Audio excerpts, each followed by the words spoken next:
Billie Holiday, the voice that couldn't be silenced. She sang like she had lived for centuries. A voice soaked in sorrow, strength, and soul. To some, she was a jazz genius. To others, she was a threat to the American conscience. But to everyone who heard her, Billie Holiday was unforgettable. She wasn't trained in the way most singers were. She didn't read music. Her voice wasn't powerful in the traditional sense. But Billie made you feel things no one else could. Her phrasing was like conversation, her tone like a cry in the dark. Through every performance, she told a story, her story, and the story of Black America. Born in pain, raised in hardship, hunted by the law, loved by the people, destroyed by addiction, immortalized by music. She recorded over 300 songs, endured constant racism, was arrested in her hospital bed, and died with 70 cents to her name. But what she gave to the world, protest, poetry, vulnerability, can never be measured in money. This is the story of Billie Holiday, also known as Lady Day, a woman who turned suffering into song and left behind a legacy that still sings today. Billie Holiday was born Eleanora Fagan on April 7, 1915, in Philadelphia, but raised in the streets of Baltimore. Her mother, Sadie, was just 13 years old when she had her. Her father, Clarence Holiday, a jazz guitarist, abandoned them early on. From the beginning, Billie's life was shaped by instability and poverty. She was left with relatives for stretches of time while her mother worked. At age 9, she was sent to a Catholic reform school, the House of the Good Shepherd, after being declared a delinquent child. She would later describe beatings and abuse at the hands of nuns. Worse still, at age 10, Billie was raped by a neighbor. The man was arrested, but Billie, the victim, was sent to a welfare home. It was a cruel reflection of the times, where young Black girls bore the brunt of injustice. By her early teens, Billie was reunited with her mother in Harlem. There, she scrubbed floors, ran errands, and occasionally worked in brothels to survive. During this time, she was exposed to jazz legends like Louis Armstrong and Bessie Smith. She was especially drawn to blues music, raw, honest, emotionally rich. In 1930, at just 15 years old, Billie began performing in Harlem nightclubs. She took her stage name from actress Billie Dove and her father's surname, Holiday. She didn't have formal training, but she had something more important: feeling. Her style didn't follow the rules. She bent notes, held back time, and phrased like a horn player. Audiences were mesmerized. It was the start of a historic career. In 1933, Billie Holiday was discovered by John Hammond, a powerful producer who had also helped launch the careers of Benny Goodman and Count Basie. He arranged for her to record with Goodman, and the song, Your Mother's Son-in-Law, marked her recording debut. In 1935, Billie began recording under her own name. Her early sides with pianist Teddy Wilson, like What a Little Moonlight Can Do and I Cried for You, established her reputation as one of jazz's rising stars. She didn't sing a song the way it was written. She sang it the way it felt. That made her a revolutionary. By 1937, Billie had joined Count Basie's orchestra, becoming one of the first Black women to front a major swing band. The tour life was grueling, not just because of the performances, but because of segregation. Billie was often forced to sleep on the bus, while the white band members stayed in hotels. She was denied entry to restaurants and made to use back entrances. In 1938, she joined Artie Shaw's orchestra, making history again, the first Black woman to tour with a white band. But the racism persisted. She was heckled by white audiences and harassed by hotel staff. Shaw's management eventually forced her out, unable to handle the backlash. Still, Billie Holiday's talent could not be denied.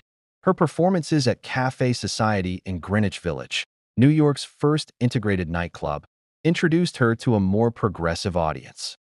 It was here that she would debut a song that would forever change her legacy and American music itself. In 1939, Billie Holiday was introduced to a poem by a Jewish schoolteacher and activist named Abel Meeropol. The poem described the lynching of Black Americans in the South. It was titled Strange Fruit.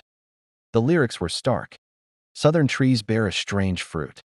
Blood on the leaves and blood at the root. Billie knew this wasn't just another song. This was a funeral hymn for her people, a protest, a cry. She insisted on performing it at Cafe Society, but only under specific conditions. The room would go completely dark. A single spotlight would shine on her face, and no encore would follow. The impact was immediate. Audiences were stunned into silence. Some wept, others walked out. But the message was clear. Billie had crossed a line few dared to approach. She had made racism audible. Columbia Records, fearing backlash from the South, refused to record it. So Billie took it to Commodore Records, a smaller label willing to take the risk. Strange Fruit became a powerful anthem of resistance, one of the earliest protest songs in American history. But it also made Billie a target. The Federal Bureau of Narcotics, led by Harry Anslinger, took special interest in her. Anslinger, a known racist, hated jazz and especially hated black performers like Holiday. He began targeting her for her drug use, hoping to silence her politically and personally. Billie Holiday struggled with addiction for most of her adult life. Like many musicians of the era, she turned to alcohol and heroin to cope with her trauma, the abuse, the racism, the heartbreak. Harry Anslinger used this to his advantage. Rather than offer help, he set out to destroy her. In 1947, she was arrested for heroin possession and sentenced to 1 year and 1 day in a federal prison in West Virginia. When she was released, she discovered that she had lost her cabaret license, which meant she could no longer perform in any club or venue that served alcohol. It was a devastating blow. Nightclubs were where Billie had made her name. They were her stage, her church, her lifeline. Still, she pressed on. That same year, she gave a sold-out performance at Carnegie Hall. It was a triumph, but her personal life continued to spiral. She had abusive relationships with men who enabled her addiction and drained her finances. Her health declined. Her voice, once silky smooth, grew huskier and more fragile. But even in its brokenness, her voice carried more emotion than most singers could muster in their prime. She released deeply personal songs like Don't Explain, Good Morning Heartache, and God Bless the Child, the latter inspired by an argument with her mother. Each song was a window into her soul. By 1959, Billie Holiday's health had deteriorated significantly. Years of hard living had taken their toll. She was only 44, but looked decades older. In May of that year, she was admitted to Metropolitan Hospital in New York with heart and liver failure. Even then, the government would not let her go in peace. Anslinger's agents stormed her hospital room and placed her under arrest for drug possession.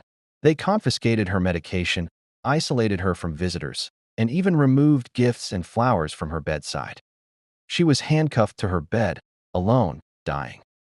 On July 17, 1959, Billie Holiday took her last breath. The world lost a legend. She died with 70 cents in her bank account. But Billie Holiday was never about money. She was about truth, and truth lives forever. Billie Holiday's influence only grew after her death.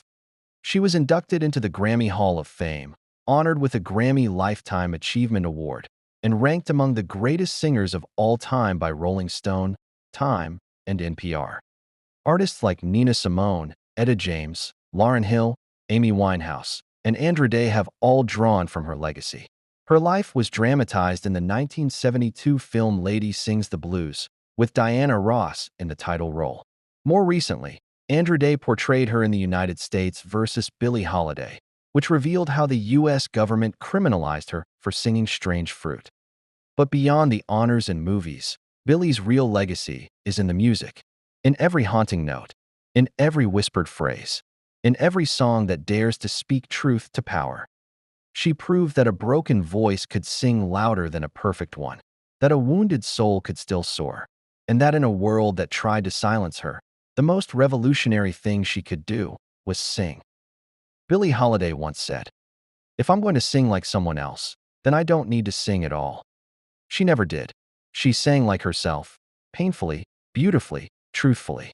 Through addiction, racism, violence, and betrayal, she never stopped singing. And though the world tried to break her, Billie gave it a voice that could never be broken.